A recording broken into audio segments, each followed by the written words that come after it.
Live and streaming from CBS News, New York. This is CBS 2 News at 9.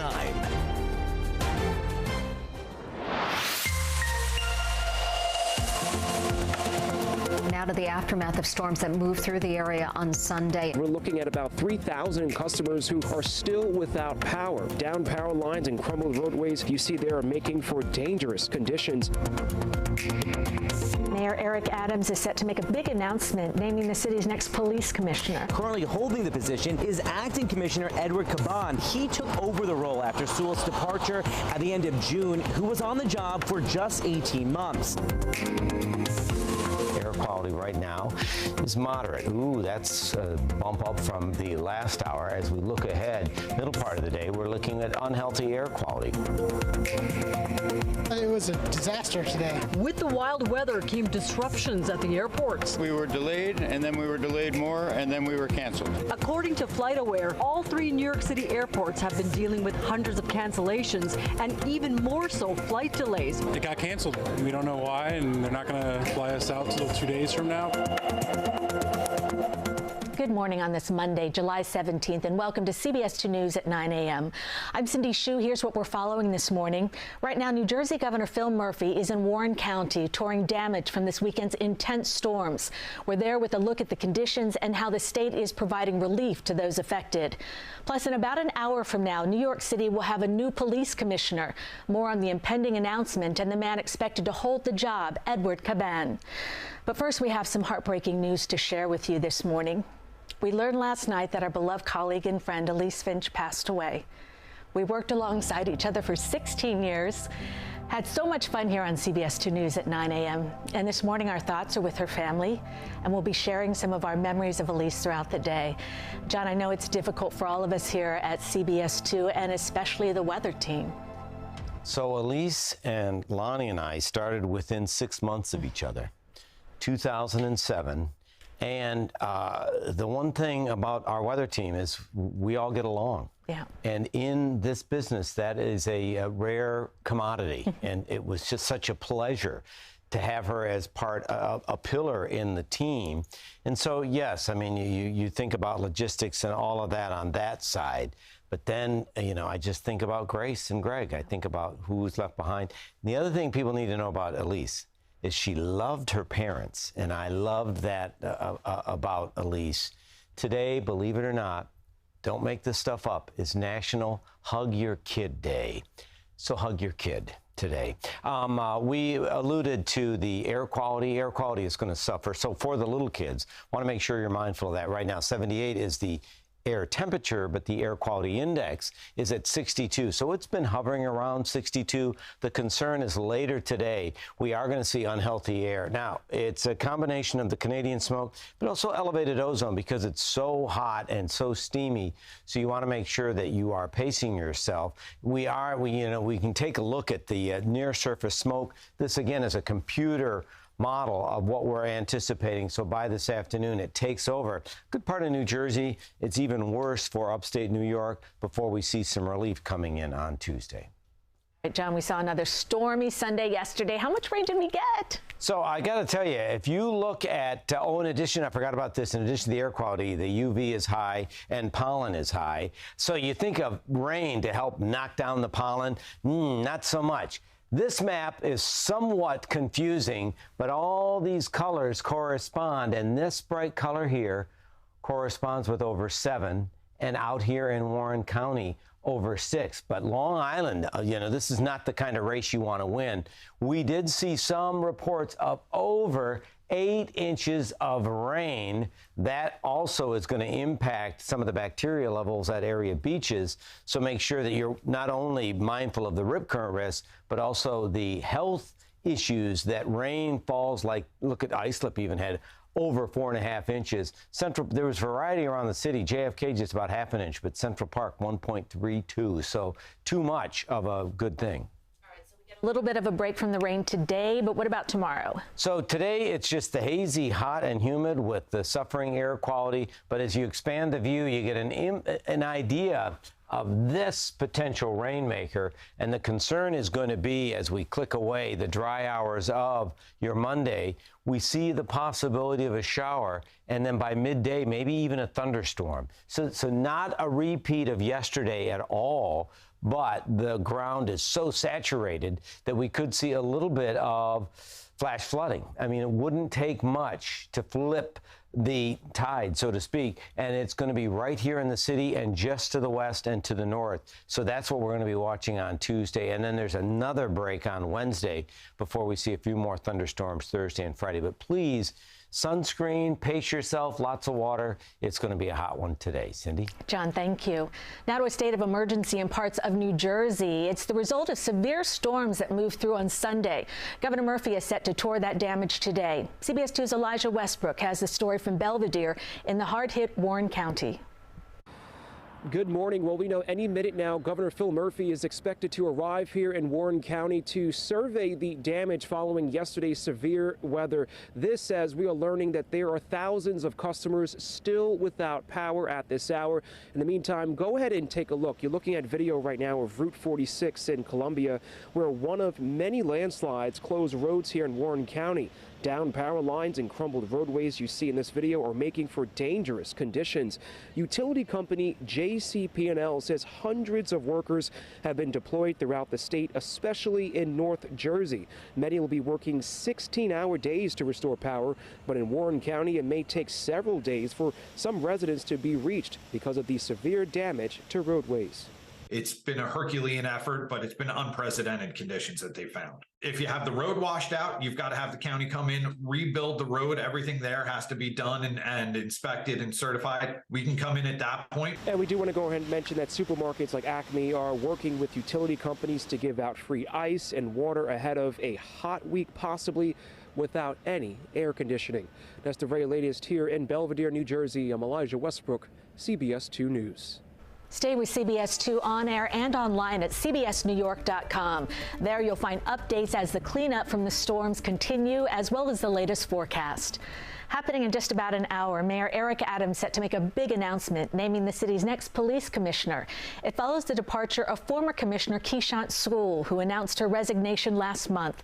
CBS 2's John Diaz is at the 40th Police Precinct in the Mott Haven section of the Bronx with more. Yeah, good morning. And City Hall sources telling us that Mayor Eric Adams, he kept a short list of people who he wanted to replace former Police Commissioner Keishant Sewell with. And in less than an hour from now, he will be making that formal announcement. Now, currently holding the position is Acting Commissioner Edward Caban. He took over the role after Sewell's departure at the end of June, who was on the job for just 18 months. While it is being reported Caban may become the next police commissioner today, nothing has been confirmed right now. If that is the case, though, the city would be going from one legacy to the next. While former police commissioner Keishant Sewell was the first woman to hold the role, Edward Caban would become the first Latino. He has 3 decades of NYPD experience, beginning his career as a police officer back in 1991, patrolling the streets of the South Bronx. He then started to climb the ranks in 1994 with a promotion to sergeant and then lieutenant. 5 years later, his father was also a member of the NYPD in the transit system. And again, we are told that that formal announcement is scheduled to take place in less than an hour from now. We will be here for it, and we will be bringing you the very latest. But for now, reporting here from the Mott Haven section of the Bronx, John Diaz, CBS 2 News. As we mentioned at the top of the show, this is a really difficult morning for our CBS 2 family. Our colleague and dear friend, Elise Finch, passed away yesterday, and we loved so much having fun with her on the news at 9 a.m. I'll always cherish our moments chatting on the couch. And this morning, we are remembering her and sharing some of those treasured memories.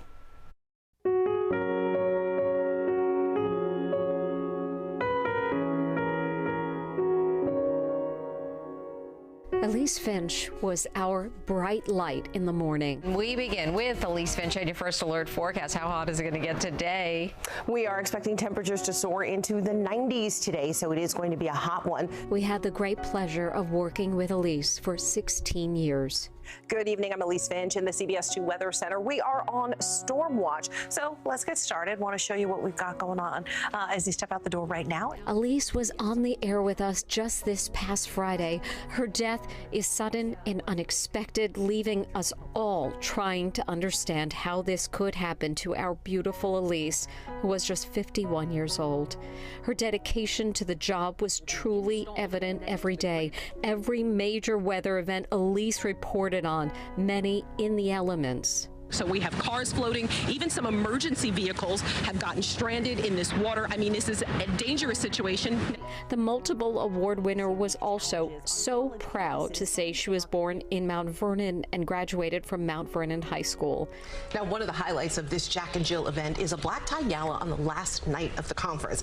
I have the honor of emceeing the event this Saturday. And I want to point out my mother was a member of Jack and Jill. My sister and I grew up in the Westchester County chapter, attended the teen conferences, so this is truly a full circle moment for me. She earned a Bachelor of Science degree from Georgetown University, where she received the prestigious President's Award. She went on to earn a Master of Science degree in broadcast journalism from Syracuse University. Elise had a great love for the entertainment industry. You may or may not know this about me, but I like to play music in the studio during our commercial breaks. Most especially the music world. And she was a self-professed super fan of Janet Jackson. She did wonderful interviews with her favorite singers. It's raining men. Hallelujah, it's raining men. Yeah, and then I clap like a nut because I'm such a fangirl. I'm like having a moment. I'm like, she just sang to me. Elise married her true love, Greg Enriquez, whom she met at CBS 2. They married almost 10 years ago in a glorious wedding ceremony at Untermeyer Gardens. They have a beautiful daughter named Grace, and we always treasured the stories she would tell us about her wonderful life as a mother. Truly, every day was a good day when we were with Elise, and we will miss her dearly. I think we want to do Come on in. Come on in. Group hug. I like group hug.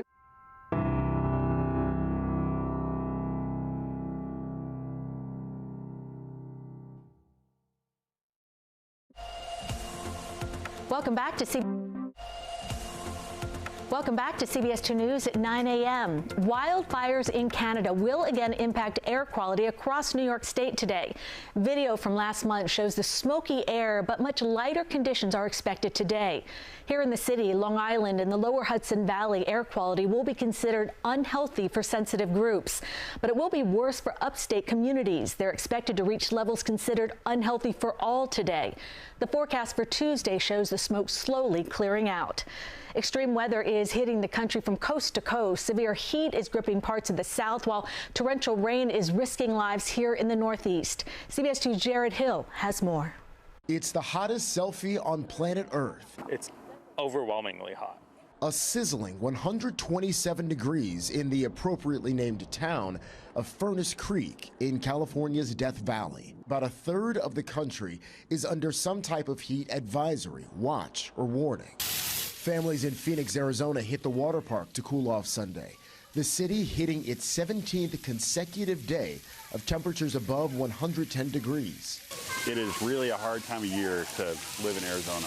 While the west and south bake under a heat dome, torrential rain in the northeast triggered devastating floodwaters. Flash flooding in Pennsylvania killed 5 people, among them members of a family visiting from South Carolina. Their 9-month-old boy and 2-year-old girl are still missing. We continue to look for the 2 children. Heavy rain and flooding ate away at this road in Hillsborough, New Hampshire, a similar scene in Massachusetts. As temperatures climb from Florida to California, doctors are warning not just about the air, but surfaces. From the ground and your pet's paws to your kid's playground. Temperatures between 140 and 160, which would be just a couple of seconds, will cause deep injuries to a small hand. Caution with more blistering heat in the forecast. Jared Hill, CBS News. For nearly all of July, the world has been in uncharted hot territory, according to experts at the University of Maine. This June was also the hottest June on record. According to several weather agencies, and scientists say 2023 could be the hottest year since they started keeping track in the middle of the 19th century. Bacteria is to blame for an uptick in beach closures across the country. 5 states had advisories or closures in effect this past week. Heavy rainfall along the East Coast is triggering an overflow from sewer systems. And officials say failure to obey closures could make you sick. Many could have a mild illness, something like nausea or vomiting. Some people can have skin reactions. Health officials say those most at risk from polluted water include children, the elderly, and people with weakened immune systems. Coming up, July is the month to go green. How plastic-free July came to be and what you can do now to start reducing your plastic waste.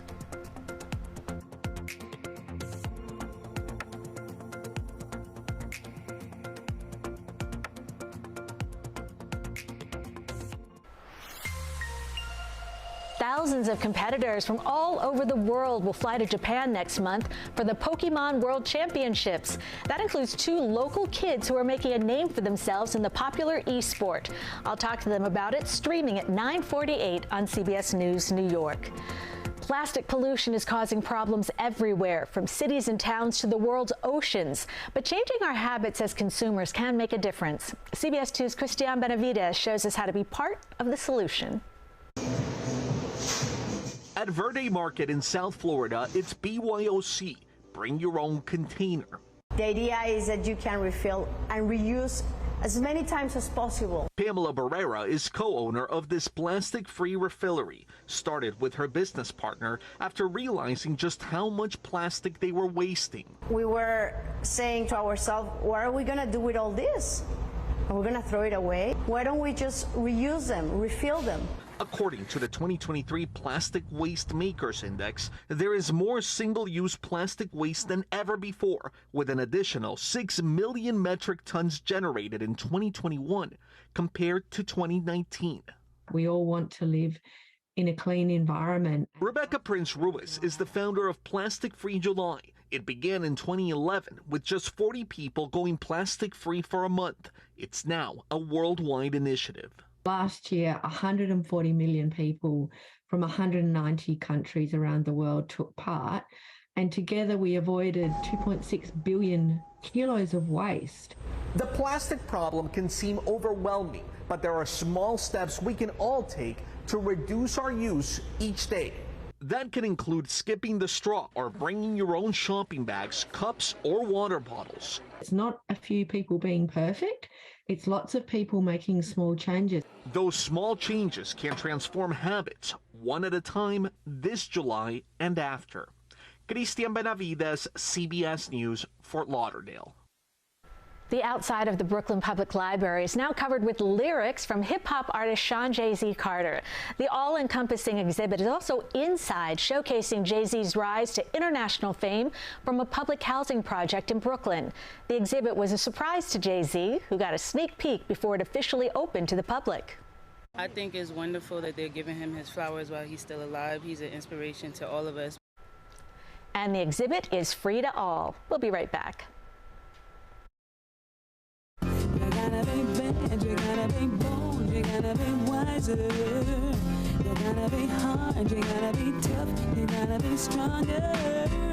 You gotta be cool, you gotta be calm, you gotta stay together. All I know, love will save the day.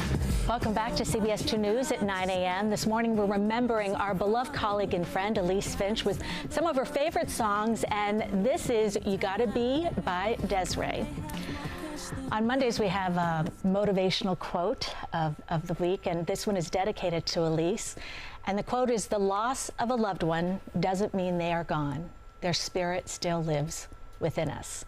And this morning, John, you know, it's been so hard for all of us, but I mean, every time you think about the memories and interactions with her, you just smile. I also think it was inspired.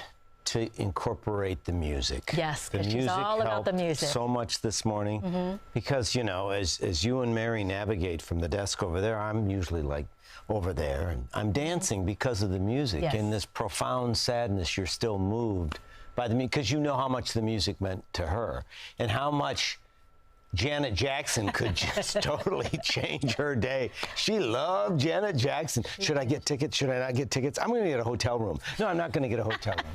So I know. And Elise and I, we love to talk on the couch, and her thoughts on various stories over the years always made me laugh, and we want to show you a few. It is your birthday! It is! And we have a special message from the little one. Happy birthday. I hope you have a very good day. Oh my gosh. Yeah. That is I'm not sure how you got that. She's so cute. Can you tell us a little bit about what we have here and how you put it together? Sure. Well, here we have our Unicorn Bliss Sundae. I can open my door all the way. That looks so good. I have to say, there's a lot of dust in this building. I was taking pictures and I was like, oh, you can see the dust. So I had to like clean everything too. But it was interesting. I was surprised by the things that bring me joy. For some people, it'll be best to stay indoors. For others, the heat may keep you indoors. Sakari, join me, and I'll let you stand right there. There you go. Oh, look. And Greg tells us that you like red velvet cake. I do. Starbucks using an unexpected ingredient in its latest line of coffee drinks. The coffee chain is adding a spoonful of extra virgin olive oil. I have heard people do that. I just thought it sounded gross when they said it, and quite frankly, still kind of sounds gross. Okay, you've been doing this for a decade. How do you keep it fresh? How do you keep coming up with this? Just being innovative, speaking to what people like. I have to say, it is a stroke of genius, the Curl Fest roller set, the play on words, roller skate, roll your hair, curl it. I love it. Let me reach under here. You got stuff under the couch. Oh, they told us you like olives? That was so weird. I'm like, Greg, what does she like? Like, I'm thinking something, fun. Yeah, no. She goes, olives. I'm like, really? Oh, here I am reaching under. Love them. And chocolate. You're the sweetest. Oh, happy birthday. Happy birthday. You guys. From all of us here, we love you. We love you. Janet and sweets and olives and you guys. This is good stuff.